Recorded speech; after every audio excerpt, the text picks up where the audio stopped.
with an update as to what's happening there at the moment. Vince?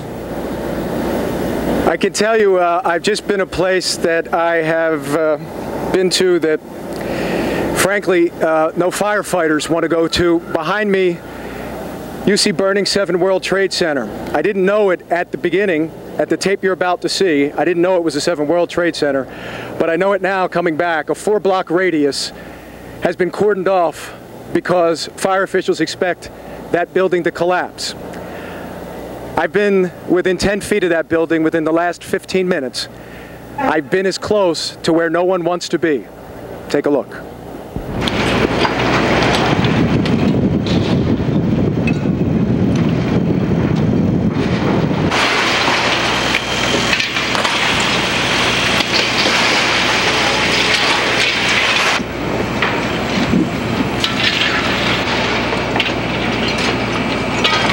When you first saw it and walked up to it, you heard it as you were racing to it, but to see it's another thing. What's the first thing that went through your head just after initially seeing it?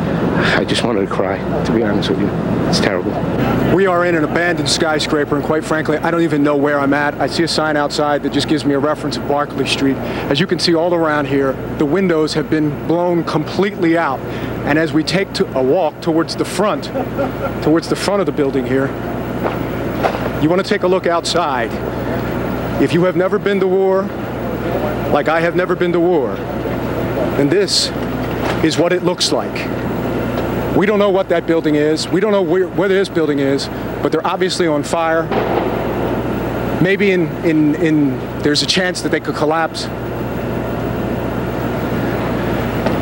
I've been on this earth for 37 years. I've never been to a war, but I can only imagine that this is as close as I've ever come. It's an unbelievable sight. I've never seen something like this, and I'm 20 years on this job. This is the worst I've ever seen it before. It's unbelievable, the devastation. We got burnt cars. We have the top of the World Trade Center toppled onto the street. We have we don't know how many people are missing right now. We don't have that number yet, but I'm sure that there is. I've heard reports that there are just bodies littering the street. Well, there's reports of people trapped inside the building, but we haven't, we haven't gone. We can't go in yet until the fire's under control.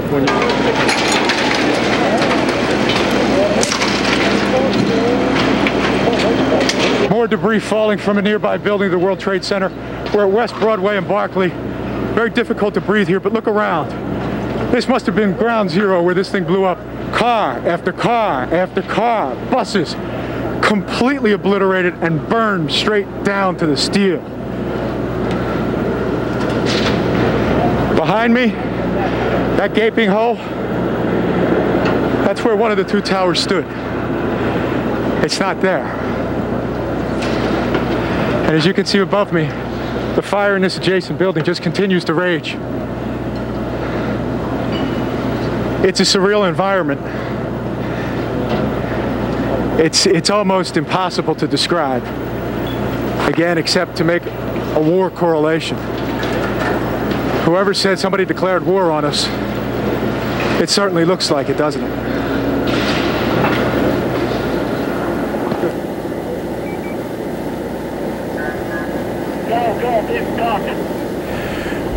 Vince, can you hear us now? The firefighter that you heard in that piece, his name is Lieutenant John Ginta. He talked about wanting to cry at the sight of what he saw. I can now identify with what he's talking about.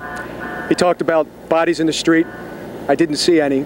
He talked about people being trapped in that rubble. But as many of you well know, and frankly, I'm not sure who's on the anchor desk, but I have many friends in the law enforcement community. And I've talked to friends of theirs today.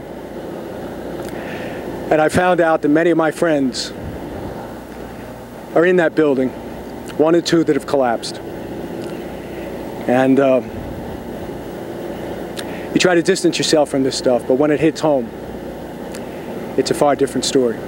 So my prayers right now go out to their families and the families of everyone who's been affected by this.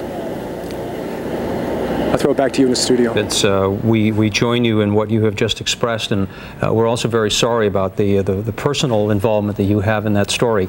Can you stay with us for a moment, Vince?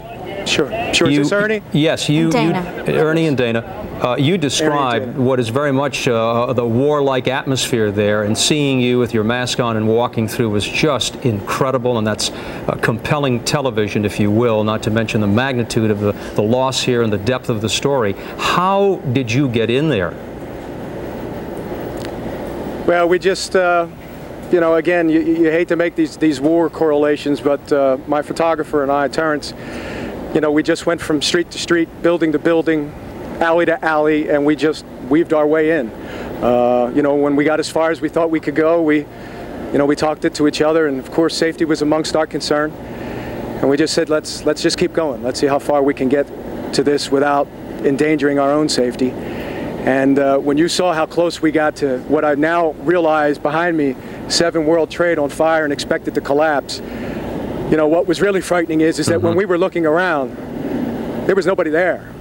It was us, and that was it. And I think at that point the realization was that we were really in a place where we really just needed to get as much video as we possibly could to show everybody just the total devastation and the destruction, and then just get out. Well, it was dramatic to watch, and we also have some video right now that we're looking at. You interviewed one of the firefighters there. You were talking about the number of people that are missing. He said that they don't know. There are many trapped inside, but they can't go in, I heard him say, until that fire is under control. Do you have anything more on that as to when they might be able to get in there? Ernie, all I can tell you is that everyone that is talking to me right now, fire officials, police officials, emergency officials, are telling me they'd love to go in there and do whatever they can to try to rescue anybody that might still be alive, but they can't. There are too many things on fire. There are too many buildings that they are concerned with collateral damage that could collapse at any minute. And imagine the catastrophe that would then take place, that if you sent in hundreds, maybe thousands of rescuers to be in that situation, to have 50, 60, 70 tall skyscrapers around them collapse on them. It's wrenching their hearts. This is what they get paid to do.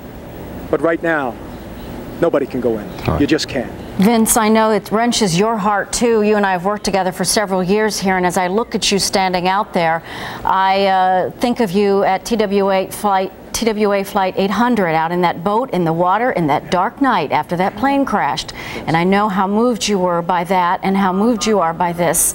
And we're not talking about comparing tragedies here, but we're talking about what we do for a living. And I know that it is hard as you do this work, and we commend you for what you do as you've told these stories. Thank you. You're welcome. Thank you, Vince. And as we say to you, as to all of our reporters and all the people that are out there, be careful. And we certainly will talk to you in a short while. If you are just joining us at 8 minutes after the hour of 5, we have been on the air now talking about what we call the attack on America in Lower Manhattan, a deadly terrorist attack in New York City and Washington today. The targets, the World Trade Center, as you can see right there, no longer the World Trade Center as we have known it. Both of those towers have been wiped out. They have been leveled to the ground. And the